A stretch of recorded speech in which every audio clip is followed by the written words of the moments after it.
Y'all, let's talk about Curtis Yarvin, aka Mencius Moldbug, and his twisted little brainchild called the Dark Enlightenment. Have y'all heard of the Dark Enlightenment? No. Let me put y'all onto it if you haven't. And if you have, talk to me about it in the comments. But it's an ideology that's anti DEI, anti democracy, and guess what, y'all? It's pro slavery.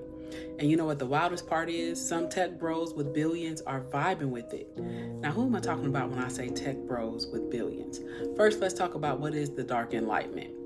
Now, Yarvin's Dark Enlightenment is basically a manifesto for tech fueled authoritarianism. I almost didn't get it out, y'all. He argues that democracy is broken and instead of fixing it, we should abolish it. What he says is we should replace elected governments with CEO style rulers and let elite natural leaders, aka white tech dudes, run the world like a company. That's starting to sound familiar to y'all.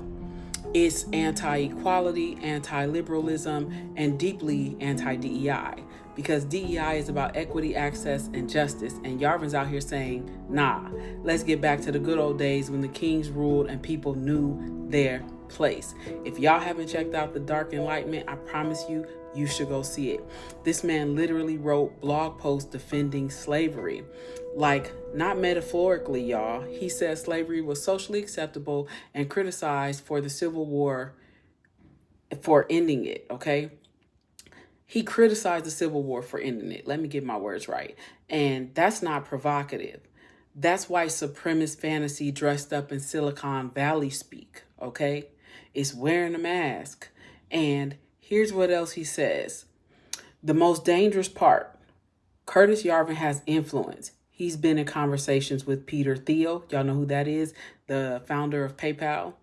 He's been in part of Elon Musk's tweets. Sometimes they echo Yarvin anti-woke, anti-DEI, collapse democracy rhetoric. Now, these billionaires aren't just rich, they're powerful. And when they buy into stuff like the Dark Enlightenment, they're not just playing with ideas, they're funding companies, influencing elections, and reshaping culture in ways that roll back civil rights, DEI initiatives, and democratic norms. Now, the next time someone tells you DEI is divisive or woke nonsense, ask them who benefits when DEI is gone. Because folks like Curtis Yarvin have a vision for society, and it does not include your marginalized ass unless you're rich, white, male, and obedient. And this just isn't about ideas, it's about power. And it's why DEI work is not just necessary, y'all, but extremely urgent. So y'all go look this little man up. And I'm going to be bringing y'all some more info. Y'all know how I do, because it's getting wild out here. It's been wild out here. It's just more exposed now. Let's talk about it.